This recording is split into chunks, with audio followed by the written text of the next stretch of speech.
मुंह में छाले बहुत रहते हैं। ये मुंह में छाले बहुत रहते हैं, इसका माने पेट आपका साफ नहीं है, बड़ी आंत आपकी कचरे से भरी हुई है। तो मुंह में छाले रहते हैं तो सुबह सुबह का जो मैंने नियम बताया ना, पानी उठते ही पिए, घूट घूट पिए, तो छाले अपने आप खत्म। जैसे ही बड़ी आंत साफ हो जाएगी, छाले कभी नहीं आएंगे।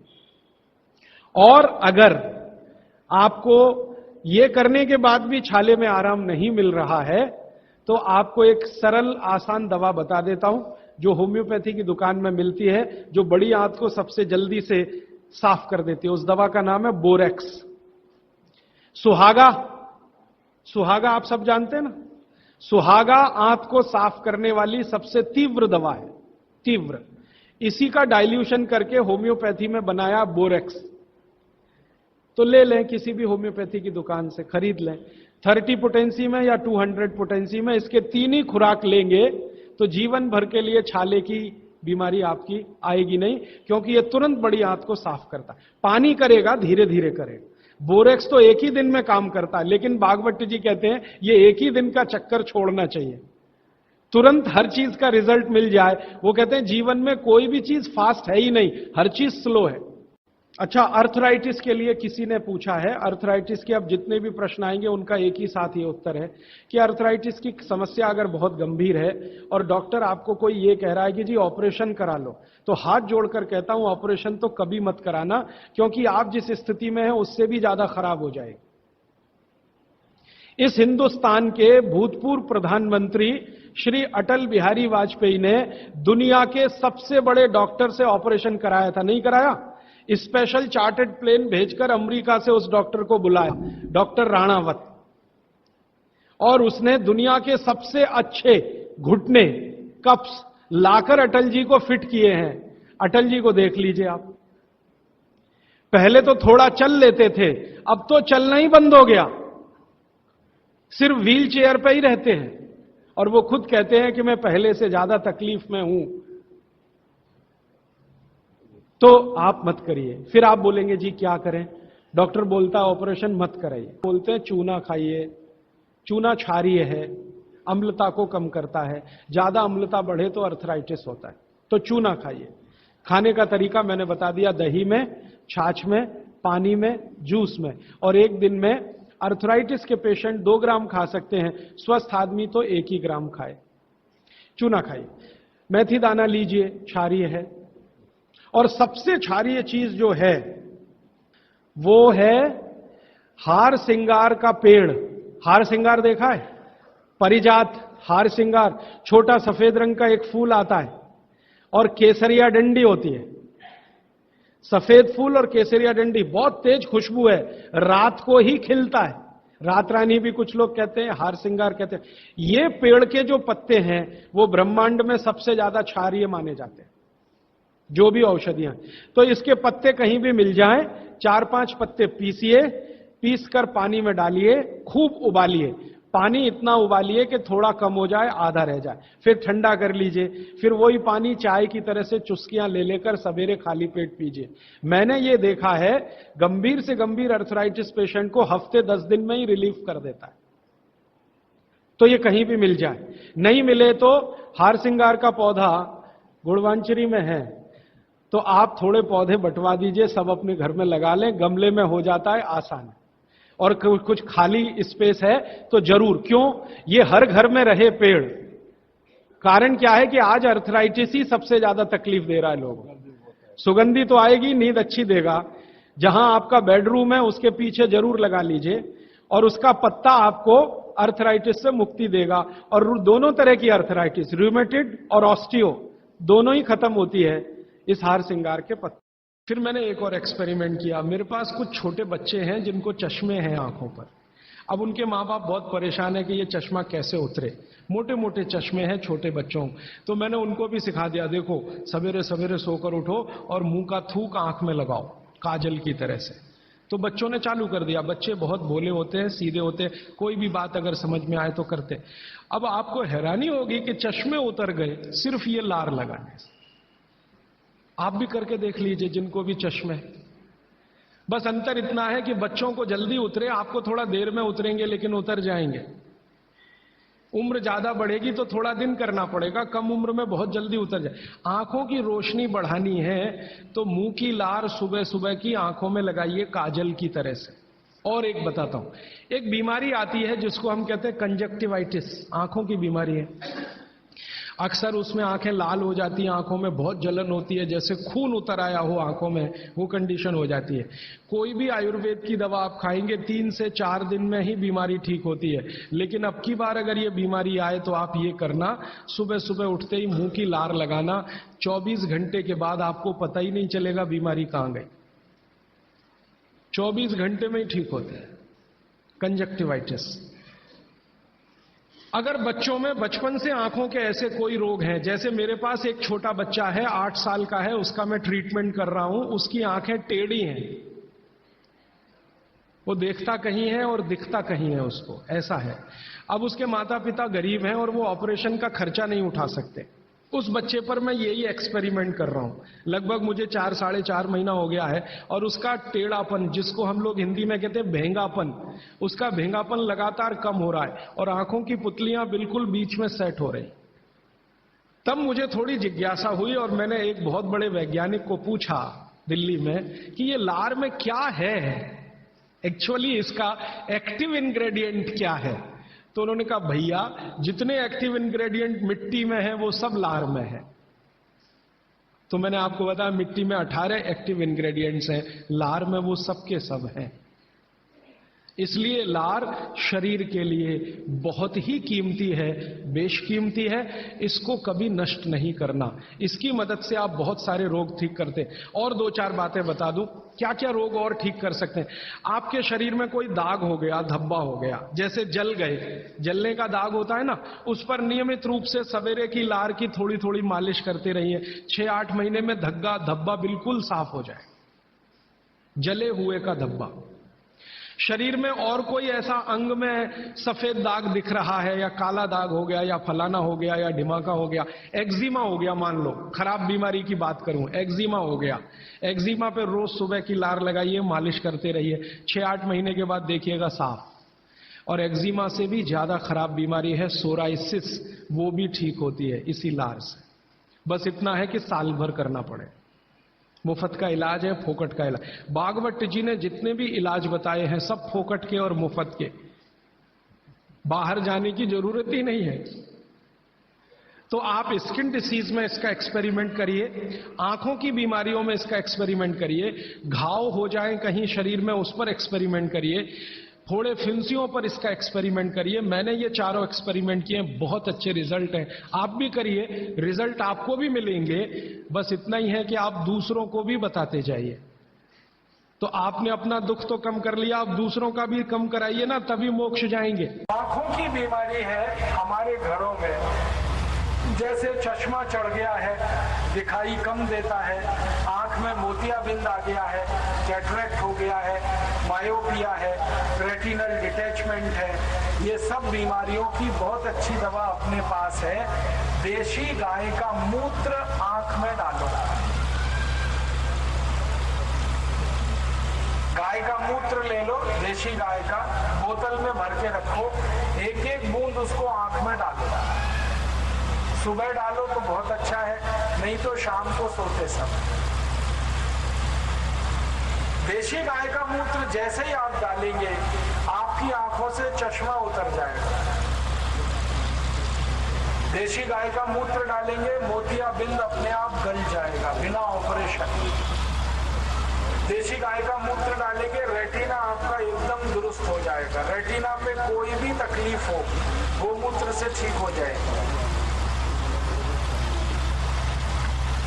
जिनको आंखों में ज्यादा पानी आता है बार बार, उनका पानी आना बंद होगा। जिनको आंखों में खारिश होती रहती है वो खारिश ठीक होगी। जिनकी आंखें लाल रहती हैं अक्सर, वो आंखों का लालमी ठीक कर देगा। आंखों की 20 से ज्यादा बीमारियां गाय के मूत्र से ठीक हो जाती हैं। मैंने गोमूत्र पर लगभग 20 साल रिसर्च किया। इतना अद्भुत है ये कि इसका वर्णन करो घंटों घंटों लगते हैं। गाय के मूत्र का उपयोग आप करिए, आंखों के लिए बहुत ही बढ़िया दवा है। बस इसका ध्यान ये रखना है कि गाय का मूत्र लेना वो गाय देशी होनी चाहिए और गाय गर्भवती ना हो। गाय जब गर्भवती होती है उस समय का मूत्र मत लेना, नहीं तो आंखों में जलन हो जाएगी। गाय की बछिया का लेना, जो मां नहीं बनी उसका सबसे अच्छा। और यही गाय का मूत्र अगर कान में डालोगे आप तो कान के कई रोग ठीक करेगा। जैसे कान में से अक्सर मवाद आता है, पस निकलता है, गोमूत्र डाल दो ठीक हो जाएगा। कान से कम सुनाई दे रहा है, गोमूत्र डालो अच्छा सुनाई देगा। कान में फोड़े फुंसी हो जाए, गोमूत्र डालो ठीक हो जाएंगे। कान में से कई बार घम ऐसी आवाज आती रहती है, गोमूत्र डालो आवाज क्लियर हो जाएगी। कान की बीमारियों में भी ये काम आता है। कान की बीमारियों के लिए और एक दवा अपने रसोई में है, रसोई में नहीं घर में है, एलोवेरा। एलोवेरा का प्लांट अपने घर में लगा के रखो, थोड़ा सा उसका पत्ता काटो, उसका छील कर रस निकाल लो, वो एलोवेरा का रस कान में डालो तो कान की लगभग हर बीमारी में ये भी काम आता है, एलोवेरा का रस। अब जो है, अब क्या रोग है आगे? प्रमाण एक ही भाई सबको। एसिडिटी नहीं बताया जीरा, अल्सर वो ही है जीरा। एसिडिटी अल्सर दोनों भाई सूट जीरा और थोड़ा नमक। अल्सर भी वही काम करेगा, जीरा ही काम करेगा। अल्सर में सूट नहीं चाहिए, खाली जीरा, वही पानी में डाल के उबाल के। अल्सर कितना दिन का है? अगर ज्यादा दिन है तो ज्यादा दिन देना पड़ेगा, कम दिन का है तो जल्दी ठीक होगा। हड़द पानी भी दे सकते हैं उसको, पानी में हड़द मिला के, अल्सर अगर बहुत खराब है तो। अल्सर माने पेट में होने वाला कोई घाव, अंदर जो घाव होता है उसको अल्सर कहते हैं। आंतड़े में हो सकता है, वो तो कई कारण है उसके, खून आता नहीं भी आता। ये अंदर जो आहार नली है इसमें कहीं भी घाव हो सकता है, आंतड़ियों में हो सकता है, जहां पर हमारा जठर है वहां हो सकता है।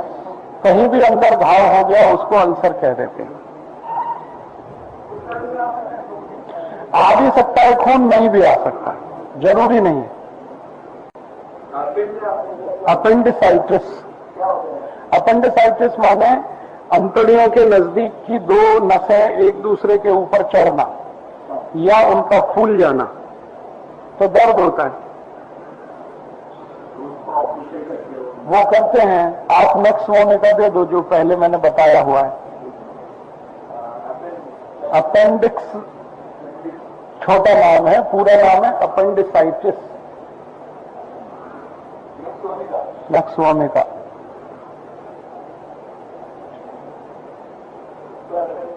$230 है, जो भी है, दोनों ही चलता, 1000 भी चलता है इसमें।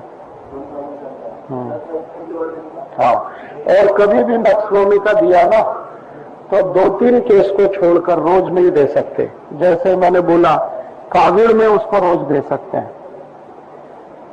नक्सवामी का। जुलाब हो रहा है तो जब तक जुलाब बंद नहीं हो सकता रोज दे सकते हैं। 2 ही 3 बीमारियों में रोज दे सकते हैं, बाकी सभी बीमारियों में अठवाडिया में 1 दिन या ज्यादा से ज्यादा 4 दिन में 1 दिन, रोज नहीं। अपेंडिसाइटिस में तो सप्ताह में 1 ही दिन काफी होता है, कम से कम 3-4 सप्ताह में ठीक होगा। खाज और खुजली, इसकी सबसे अच्छी औषधियों में एक है खोरपट का रस, गाय का शेन, गाय का मूत्र। हाँ, बहुत अच्छा है, किसी भी तरह की खाज और खुजली को ठीक करता है, कहीं भी हो। गाय का मूत्र भी बहुत अच्छा है।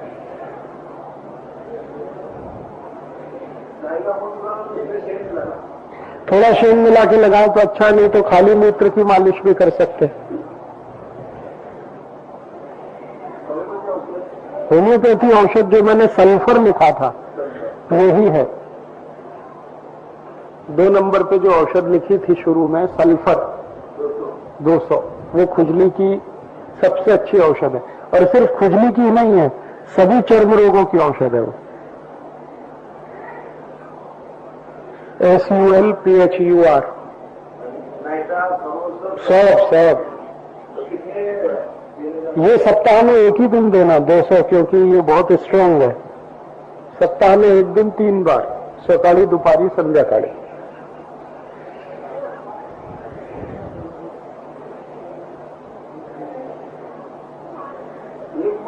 क्या हाल है? मैं एक दिन देंगे तो 4-5 हफ्ते देना पड़ेगा। हाँ, टॉन्सिल होना ये बच्चों को ज्यादा होता है, बड़ों को कम। इसकी सबसे अच्छी औषध है हड़क, टॉन्सिल,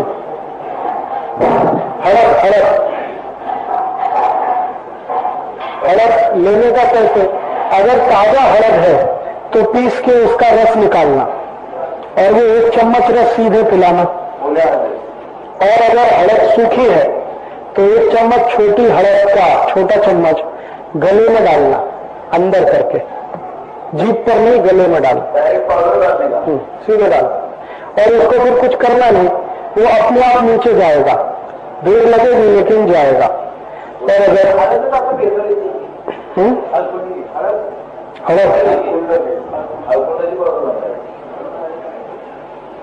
और ये अगर आपने डाल दिया गले में और ये उतर गया तो 2 ही 3 बार डालिए हफ्ते भर में या 2 हफ्ते में, तो इतने में टॉन्सिल ठीक कर देता। एक ही बार, सुबह 3 दिन कर दो, 4 दिन कर दो बस, लेकिन हर रोज नहीं। 1 दिन किया तो 2-3 दिन बाद करना, फिर 2-3 दिन बाद। वो बच्चे को ले रहे सीधे, तो हड़क जो है ना लार के साथ मिलके अपने आप अंदर जाएगी। सप्ताह में अगर 2 दिन भी दे दिया तो 3-4 सप्ताह में ठीक कर देगी। होता क्यों है वो बताता। हृदय घात जिनको भी होने की शक्यता है, जिनका कोलेस्ट्रॉल बढ़ा हुआ है, हृदय विकार वाले मरीज सामने से बताते हैं कि उनको धाप बहुत लगती है, थोड़ा भी चले तो सांस भरती है, थोड़ा भी चलने पर बैठना पड़ता है, सीढ़ी चढ़े तो बिल्कुल पसीना पसीना हो जाते हैं, दम निकल जाती है, तो समझ लो उनको बहुत जल्दी हृदय घात आने वाला है। ऐसे सभी लोगों को बताइए कि दूधी भोपड़े का रस पियो, 1-1 गिलास। दूधी भोपड़ा नहीं, 2 टाइम, सकाळी संध्याकाळी, कम से कम 3 महीने। दूधी भोपड़े के रस में ज्यादा से ज्यादा मिरी डालना, बस और कुछ नहीं डालना, काली मिरी। टेस्टी बनाने के लिए थोड़ा चाहें तो कोथिमीर का रस भी डाल सकते हैं, पुदीने का रस भी डाल सकते हैं। 1 गिलास सुबह, 1 शाम। सुबह पीना है खाली पेट, शाम को पीना है भोजन से 1 तास पहले। वो तो होता ही है, सबका ही होता है? मेरी बस, मेरी थोड़ा सा टेस्ट के लिए। हृदय विकार इसी से आता है जो मैं सवेरे बता रहा था, डायबिटीज की कहानी, वही हृदय विकार की है। जब खून बहुत घट हो जाता है तो हृदय को जाने वाले रास्ते से और आने वाले रास्ते से मुश्किल से पास होता है, तो वो रास्ते में चारों तरफ, ऊपर नीचे आगे पीछे, जगह कम होती जाती है, माने वो जड़ होती जाती है, नली। फिर जितना रक्त चाहिए वो मिलता नहीं तो दर्द होता है। हृदय जो है ना, रक्त देता है शरीर को और स्वयं भी रक्त लेता है अपने लिए, दोनों काम वो एक साथ करता है। तो हृदय को अपना रक्त मिलना जब कम होता है तो हृदय घात होता है। शरीर को तो वो बराबर देता है, समय से देता है, खुद को जो उसको रक्त चाहिए काम करने के लिए वो नहीं मिलता, कम मिलता है या मुश्किल से मिलता है, तो हृदय घात होता है। तो अगर आप दूधी भोपला देंगे तो जो जड़ हो गई हैं नसें, वो सब नरम हो जाती है। नरम हो जाती है तो रक्त प्रवाह आसान हो जाता है, तो हृदय घात नहीं होता, खतरा निकल जाता है। और जो हो गया हृदय घात तो 5 लाख रुपए खर्च होते हैं, उसके बाद भी गारंटी कुछ नहीं है, दोबारा फिर हृदय घात आता है। फिर नहीं आएगा दोबारा, ये जिसको भी दे दिया उसको नहीं आएगा। एकोनाइट दे सकते हैं, एकोनाइट एक औषधि है, हृदयघात होने पर तुरंत दे सकते हैं, वो जान बचा लेती है। लिख लो आप उसको, ACONITE। उसको भी ऐसे ही 2-2 थे हम जीप पर।